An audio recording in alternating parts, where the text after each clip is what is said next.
Hey everyone, and welcome back to the channel.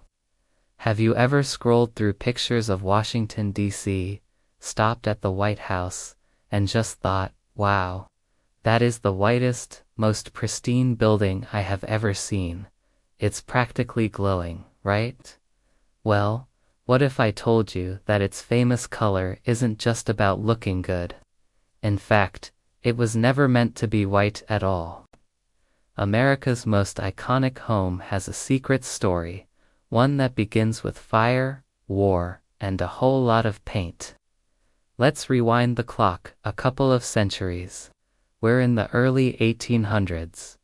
The United States is a young, scrappy nation, and Washington, D.C. is still finding its feet as the capital.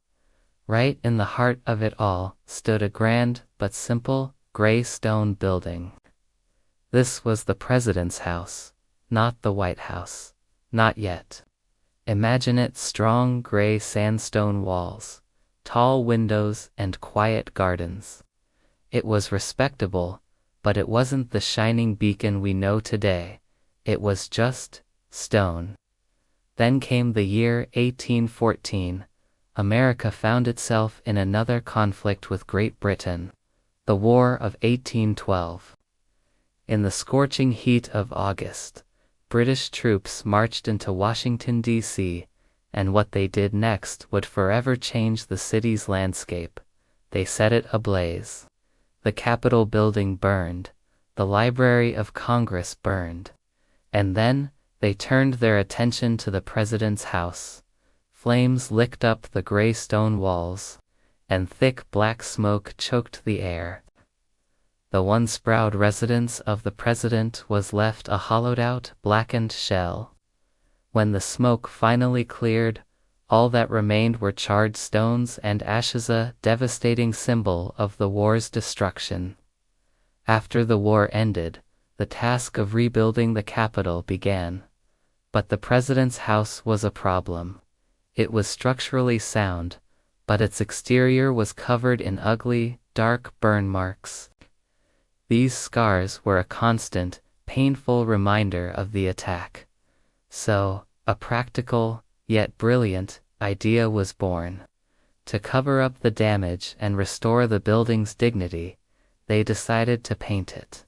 And they chose the brightest, cleanest color they could: white. Imagine the scene: workers with brushes and buckets, applying coat after coat of whitewash. With every stroke, the dark, fire-damaged stone disappeared. The scars of war were hidden, and something new, something pure and hopeful, began to emerge. The building was reborn. People in Washington started calling it, quite literally, the White House. The name just stuck.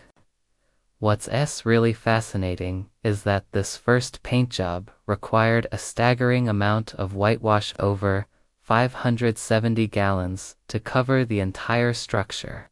And even though everyone called it the White House, that name wasn't made official until almost a century later. In 1901, President Theodore Roosevelt formally adopted the White House as the building's official title. So, the brilliant white facade we see today wasn't a choice of style or opulence. It was a solution born from necessity. That paint was meant to hide a painful past, but in doing so, it created a powerful new symbol. It became a symbol of American resilience, of our ability to rebuild from the ashes and start anew. It shows that even after facing destruction, it's possible to come back stronger and brighter than before. Next time you see a picture of 1600 Pennsylvania Avenue, I hope you remember this story. Don't just see it as a political building or the home of a president. See it for what it truly is: a testament to survival. A story of how gray stone, scarred by fire, was transformed into a global beacon of hope and renewal. Thanks so much for watching. If you found this story as fascinating as I do, Please hit that like button and subscribe to the channel for more hidden histories. We'll see you in the next video.